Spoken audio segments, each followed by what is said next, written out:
dental cream to clean your breath while you clean your teeth and help stop tooth decay, and Luster Cream Shampoo for soft, glamorous, caressable hair bring you Our Miss Brooks, starring Eve Arden.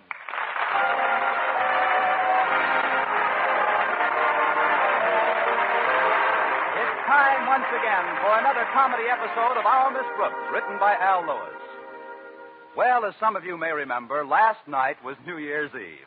Well, like everyone else, our Miss Brooks, who teaches English at Madison High School, had looked forward to celebrating with considerable anticipation. But as the poet Robert Burns put it, the best laid plans of mice and men gang aft to gley. I don't know about the men, but I'm certainly one of the mice Robbie had in mind, because last night somebody really ganged up on my gley. Everything started off normally enough Saturday morning as I joined my landlady at the breakfast table. Here, Connie, here's some tomato juice. It'll do you good, dear. What is this, a down payment on tomorrow morning? Oh, you won't need any tomorrow. Not if you come to my party tonight. What kind of a party are you having, Mrs. Davis? Very quiet, Connie. I've just asked some of the neighbors in to listen to the radio and maybe dance a bit. It'll be a nice, relaxed evening. Of course, I am having some help with the refreshments. Who's helping you? Barney, the bartender from Mulligan's Saloon. That should lead to a very relaxed evening, earlier than you think. Oh, he's not going to serve any whiskey. You see, ever since he's been working for Mr. Mulligan, Barney's insisted on having New Year's Eve off. Why is that? He can't stand drunks. Barney likes nothing better than to drop over here and make us a little friendly bowl of punch. If I remember correctly, Connie, you sampled some of Barney's punch last year. I almost did, Mrs. Davis. Somebody jostled me as I was about to drink some, and I spilled it on my black evening gown. I don't remember that at all, Connie. I do. It started a run in my dress. Oh, you're exaggerating, dear. It was a very mild mixture. Why, we even dipped lady fingers into the punch bowl after a while. I know. And a little while after that, the lady fingers were diving into the bowl. I'm just teasing you, Mrs. Davis. I'd like nothing better than to share a little punch with you tonight, but I probably have a date with Mr. Boynton. Probably. Hasn't he asked you yet, Connie? Oh, you know Mr. Boynton. It takes him a week to get enough courage to speak up. You'd think he'd know where he stands by now. I've dropped him enough hints, heaven knows. Hints? Just yesterday, I told him I thought there was nothing quite as exciting as the scent of an orchid and the popping of champagne corks. Do you think it'll work, Connie? Indubitably, Mrs. Davis. He'll probably take me into a florist shop and let me smell an orchid while he cracks his knuckles. Mr. Boynton isn't the biggest spender in the world, is he, Connie? No, I think there's a Maharaja in India who spends $8 or $9 a week more. But after all, Mr. Boynton is a school teacher, and he probably just can't. Now, who can that be? Come on in. It's not locked. Finished with your cereal, Connie? Yes, thanks. Well, good morning, Miss Brooks, Mrs. Davis. Hello, Mr. Boynton. Now, isn't that a coincidence, Mr. Boynton? I was just going to clear away the table and clear out. Oh, what's coincidental about that? Now she's got a good reason to. Exactly. See you later, folks. Take your time, dear. Well, Mr. Boynton, this is rather a surprise visit. Oh, yes, Miss Brooks, I guess it is. Want a cup of coffee? All right. Keeps pretty hot in this percolator. There you are. Thank you. Well, that was fun. What'll we do now?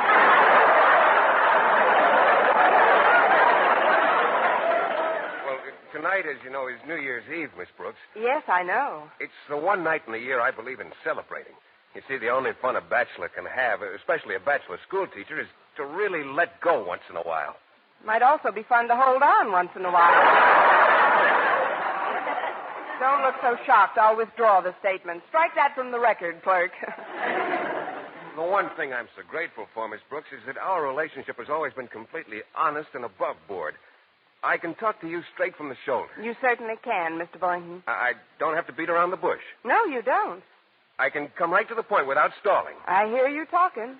I don't have to mask my real intentions with a lot of pseudo-diplomacy. Never no pseudo-diplomacy.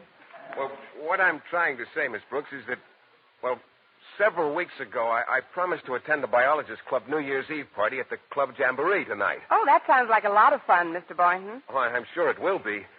But the ticket cost $5, Miss Brooks, and, well, I only had enough for the one when I bought it. And, well, since then, I've had some unexpected holiday expenses and just haven't been able to afford another one. Of course, I'd love to ask you to join me tonight, but I couldn't very well invite you to pay for your own ticket, could I? You could, but I couldn't. Pay for it, I mean. I've had some holiday expenses of my own, Mr. Boynton. 2 whole weeks of eating. Well, I'm terribly sorry we won't be together, Miss Brooks. As a matter of fact, I suspected you were just as broke as I am. That's why I came over to see you now. What do you mean, Mr. Boynton? Happy New Year, Miss Brooks. Same to you, Mr. Boynton. And thank you for a lovely morning. That's all right, Miss Brooks. Now let's sing 2 choruses of Old Lang Syne, and this will be the earliest I've ever folded on New Year's Eve. Please don't be annoyed, Miss Brooks. I'll be thinking about you tonight. From the minute I sit down in that nightclub and pick up my noisemaker. Well, thanks, Mr. Boynton. I'll be thinking of you, too, tonight, as soon as I sit down by the window and blow my tin horn. Well, I guess I better be running along now. Get cleaned up for the big night. Yes, you do that, Mr. Boynton. I've got to help Mrs. Davis with the dishes. Forgive me if I don't walk you to the door. Certainly.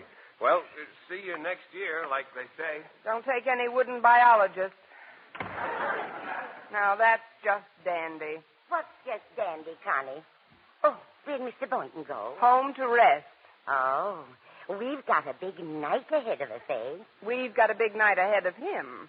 Mr. Boynton is going to the biologist party alone, Mrs. Davis. Alone? But why, Connie? He just can't afford to take me with him. The tickets are $5 a copy. Now, if I had $5, I could... Mrs. Davis. I'd be happy to, Connie. You would? Of course, but I haven't got a quarter. I spent my entire budget for this week on tonight's party. Oh, well, thanks just the same, Mrs. Davis. No sense in worrying about it, I guess. New Year's Eve is just another night. Maybe that's Mr. Boynton again. I'll finish up in the kitchen, Connie. Come on in. The door is still open. Good morning, Miss Brooks. Mr. Conklin, what fortuitous circumstance brings Madison's esteemed principal to the humble abode of a lowly faculty member? You've seen your share of Charlie Chan movies, haven't you?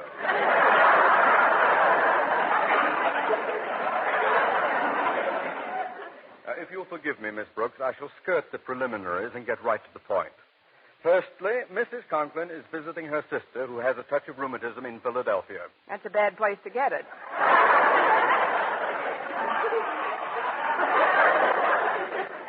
Let's dispense with the fripperies, shall we?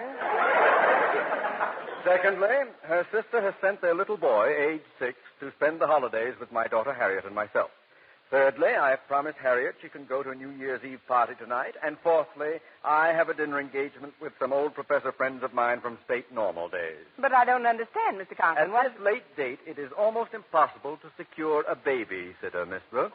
Now I understand. I'm sorry, Mr. Conklin, but I've been sitting with children for years now. I'm afraid I'm going to be busy tonight. Ah, what a pity. It would only be until 10 o'clock, and I was contemplating payment of, say, $5. Well, I'd like to help you, Mr. Conklin, but it's really out of the question for me to... Did you say $5?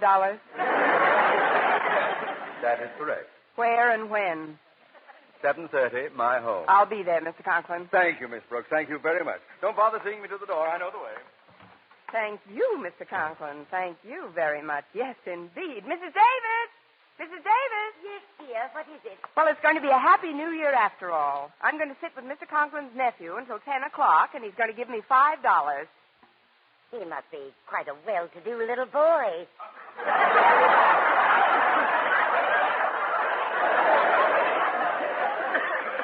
Mr. Conklin's going to give me the $5. Don't you see, Mrs. Davis? Now I can buy my own ticket to the Club Jamboree and see the old year out with Mr. Boynton after all. Oh, how nice for you, Connie. Oh, just one thing, Mrs. Davis. On our way to the club, may I stop by here to pick up some lady fingers? But doesn't the $5 you pay include a midnight supper, Connie? Yes, it does, Mrs. Davis. Then what in the world do you want with lady fingers? We've got to have something to slip the waiter.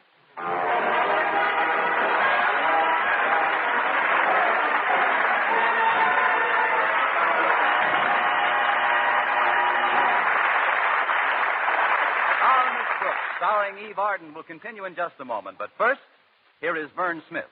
Now, proof that brushing teeth right after eating with Colgate Dental Cream helps stop tooth decay before it starts. Continuous research, hundreds of case histories, makes this the most conclusive proof in all dentifrice research on tooth decay. Eminent dental authorities supervised hundreds of college men and women for over 2 years. One group always brushed their teeth with Colgates right after eating.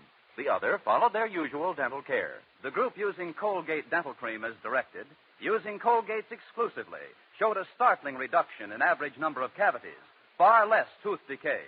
The other group developed new cavities at a much higher rate. No other dentifrice offers proof of these results. Modern research shows decay is caused by mouth acids, which are at their worst right after eating. Brushing teeth with Colgates as directed helps remove acids before they harm enamel. Yes, Colgates contains all the necessary ingredients, including an exclusive patented ingredient for effective daily dental care. So remember, always use Colgate Dental Cream to clean your breath while you clean your teeth and help stop tooth decay.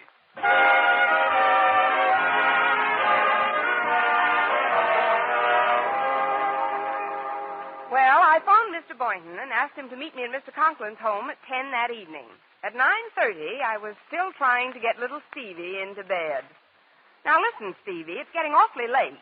Just when do you propose to go to sleep? Well, as soon as I get another glass of water. But I've given you 3 glasses of water in the last half hour. What do you do with them? I drank 2 and gave one to my animals. See? Uncle Osgood bought me these toys for Christmas. They're very nice. Now get into bed, please. Well, first tuck my lion in the bed. All right. There, your lion's in bed. Now my tiger. Okay, your tiger's in. Now put my Black Panther in. Right, the Black Panther's tucked in. Now I'll just tuck... Stevie, why aren't you getting into the bed? Who do you think I am, Clyde Beatty?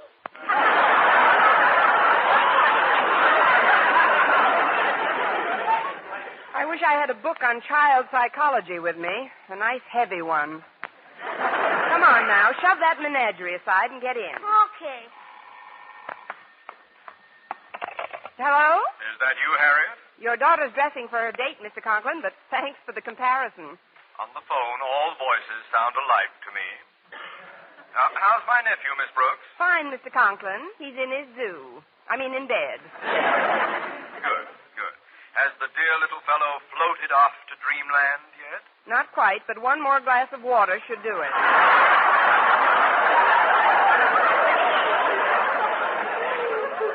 There hasn't been any change in plan, has there, Mr. Conklin? Why, no, Miss Brooks. Then I can expect you in about half an hour? I'm afraid it'll be considerably longer than a half hour, Miss Brooks.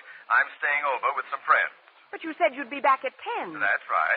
I'll be back at 10 a.m. Oh, but Mr. Conklin... Awfully nice of you to do this for me, Miss Brooks. Good night and a Happy New Year to you. Oh, this is terrible. Harriet! Oh, Harriet! Yes, Miss Brooks? Your dad just called and told me he won't be home until tomorrow morning. I know. He's staying with some old friends of his. From Normal. There's nothing normal about it. When I agreed to act as Stevie's sitter, I thought your father would be back at 10 tonight. I have a date at that time with Mr. Boynton. Oh, that's a shame, Miss Brooks. Maybe I could call your dad back so we could make some other arrangements. Do you know where these friends of his live? No, I don't. But don't get panicky. We'll think of something as soon as I finish dressing. That must be Walter Denton. Will you let him in, please? I'll just be seconds finishing up. All right, Harriet. Coming. Miss Brooks, I want a glass of water. Quiet, Stevie. Darn kid. If it weren't for him, I could go... Take it easy. I'm coming. Happy, happy, happy New Year, Miss Brooks.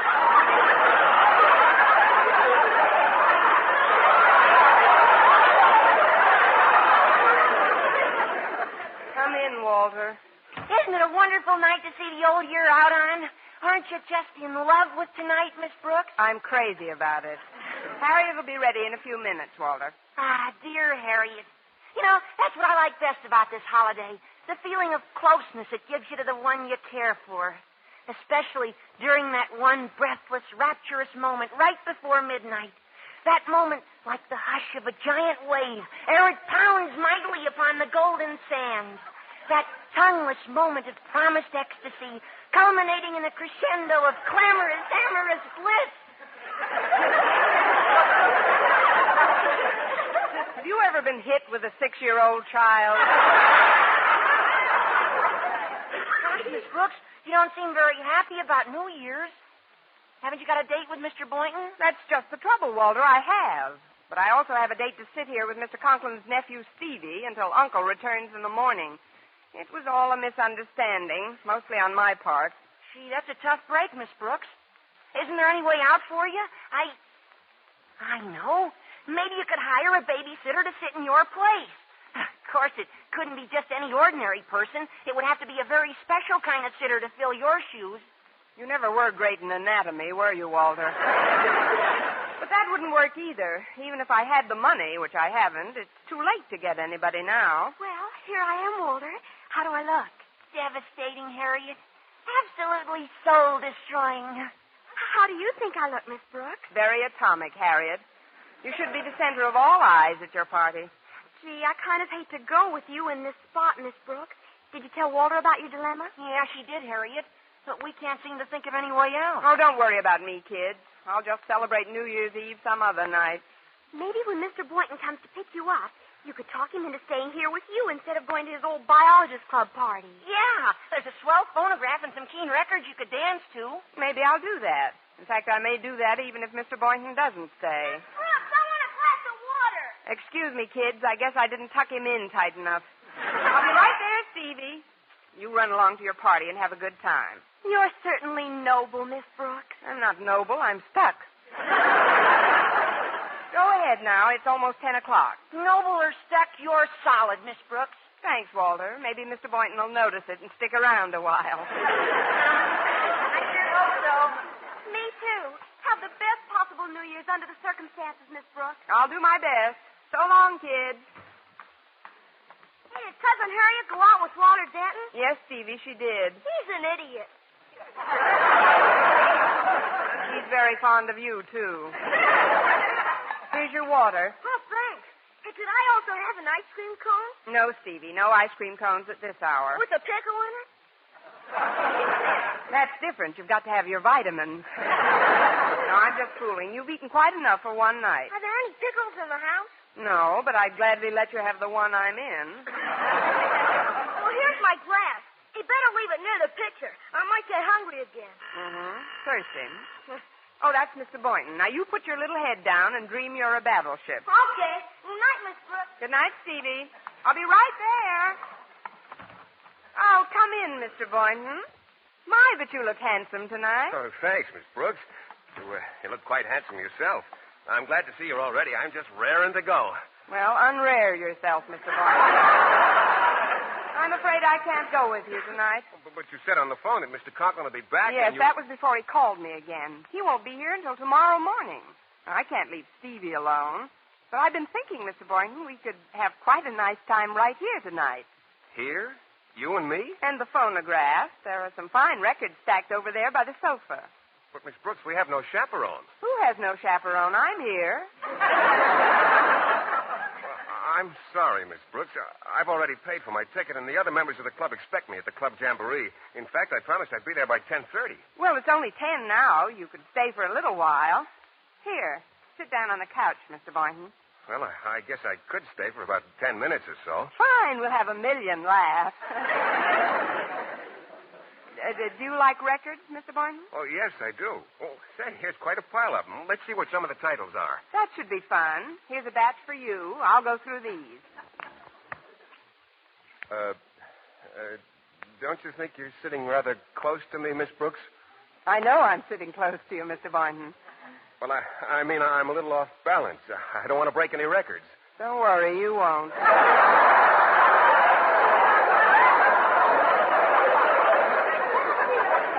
Oh, say, here's a great old number. If I could be with you 1 hour tonight. I'm a lone cowhand. Baby, it's cold outside. Don't fence me in.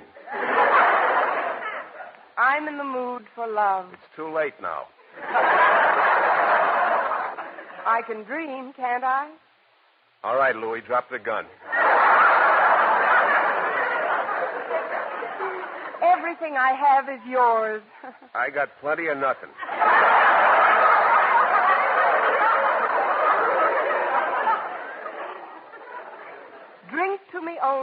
with thine eyes. I want a glass of water.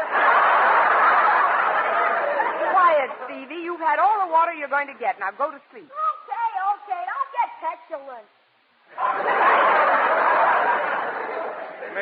Maybe you should let him have it, Miss Brooks. I'd love to let him have it. He's had quite enough, Mr. Boynton. Oh, say, here's a beautiful number. The Bells of St. Mary's. Oh, that is beautiful. Excuse me, Mr. Boynton. Oh, before you answer it, Miss Brooks, I'd like you to know I've changed my mind. I just can't stand the thought of you spending New Year's Eve alone, so, well, I'll call my friends and tell them not to expect me. That is, if you still want me to stay here with you. If I still want you. Mr. Boynton, don't move from that spot. Be right there. If I still want him, he says. Hi, that's Miss Brooks. We just couldn't stand the thought of you spending New Year's Eve alone. Come on in, Walter. Oh, but what about your friend's party, Harriet? We told them we weren't coming, Miss Brooks. Walter and I decided to spend New Year's Eve right here with you. With me, but Mr. Boynton's here. Oh, hello, Harriet, Walter. How are you both? I'm fine, thanks, Mr. Boynton. We came back to help Miss Brooks celebrate the New Year. Well, good. The more the merrier. I'm staying here, too. Wonderful. We'll have our own party, the four of us. Won't that be just the end, Miss Brooks? It'll be the end of something.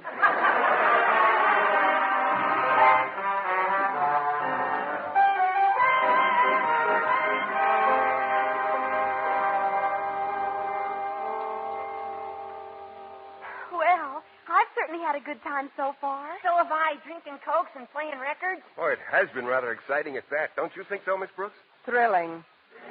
I can hardly wait until midnight. What are you going to do then?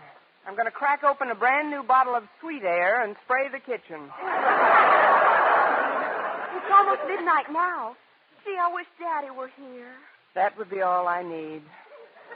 Turn the radio on, Walter. The Club Tamboree is broadcasting their New Year's Eve party. Oh, okay, Mr. Boynton. Poor Daddy's missing all the fun. He and those old professors of his probably played a few games of chess and went to bed about 11:30. Well, perhaps it's for the best, Harriet. Your father's a very high-strung man. Too much noise isn't good for him. I've got the station. Well, it's 2 minutes to midnight, folks, and here to give you the signal at the stroke of 12 is one of our most distinguished citizens and an honored guest of Club Jamboree. Here he is, your friend and mine, happy-go-lucky, gag-a-minute, Osgood Conklin. Osgood Conklin? Good evening, ladies and gentlemen, and thank you for that charming introduction, Professor Young. That's him, all right. I have just time before the old year is dead to tell you lovely people that a funny thing happened to me on my way to the club tonight. A panhandler stopped me outside the door and said, "Mister, I haven't had a bite all week." So I bit him.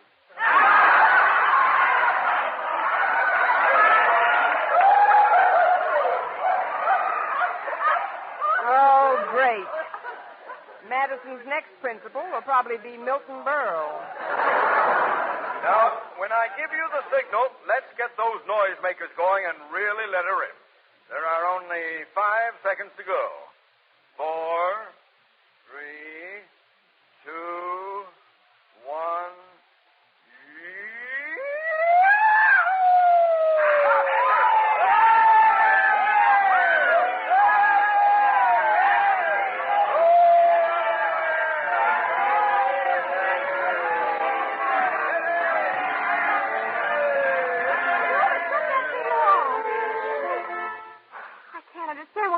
Daddy tonight. Maybe it was some of Mrs. Davis's fruit punch. Oh, gosh, Harriet, your dad's entitled to have a little fun once in a while. After all, people are only human. Well, it is New Year's Eve. It sure is. And it's midnight, too, Harriet. You know what that means? I guess so, Walter. Well, come on, I'm all puckered.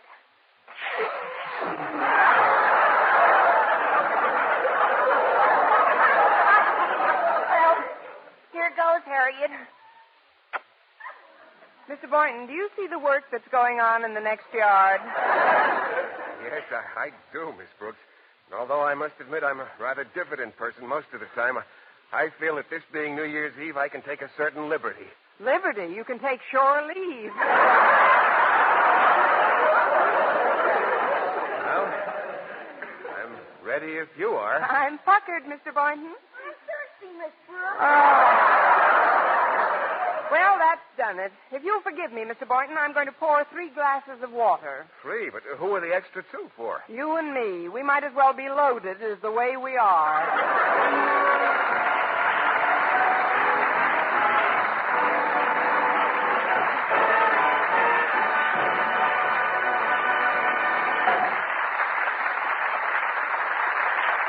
Eve Arden returns in just a moment, but first, Dream girl, beautiful luster cream girl. Tonight? Yes, tonight, show him how much lovelier your hair can look after a Luster Cream shampoo. Luster Cream, world's finest shampoo. No other shampoo in the world gives Kay Daumit's magic blend of secret ingredients plus gentle lanolin. Not a soap, not a liquid. Luster Cream shampoo leaves hair 3 ways lovelier. Fragrantly clean, free of loose dandruff, glistening with sheen, soft, manageable.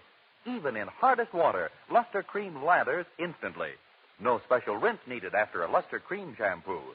So gentle, Luster Cream is wonderful even for children's hair. Tonight? Yes, tonight, try Luster Cream shampoo.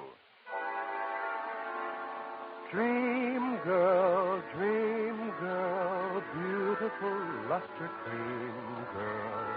You owe your crowning glory to a luster cream shampoo. ladies and gentlemen, we take pride in announcing that the poll of newspaper and magazine radio editors taken by Motion Picture Daily for Fame magazine showed that Eve Arden was voted the best radio comedian in 1949.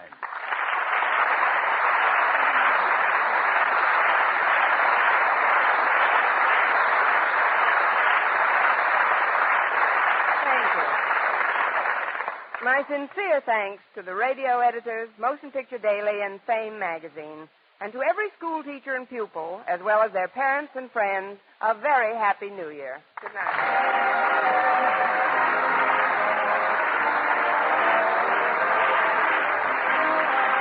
Next week, tune into another Our Miss Brooks show brought to you by Luster Cream Shampoo for soft, glamorous, caressable hair and Colgate Dental Cream to clean your breath while you clean your teeth and help stop tooth decay. Our Miss Brooks, starring Eve Arden, is produced by Larry Burns, directed by Al Lewis, with music by Wilbur Hatch. Mr. Boynton is played by Jeff Chandler, Mr. Conklin by Gail Gordon. Others in tonight's cast were Jane Morgan, Dick Crenna, Gloria McMillan, and Jeff Silver.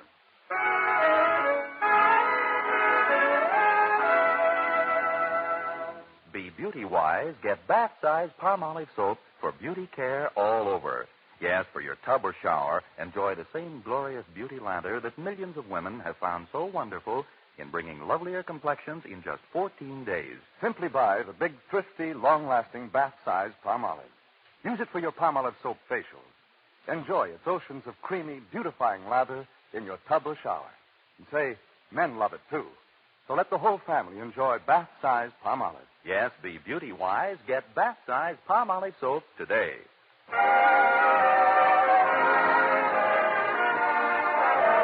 For mystery liberally sprinkled with laughs, listen to Mr. and Mrs. North, the exciting, fun-packed adventures of an amateur detective and his beautiful wife.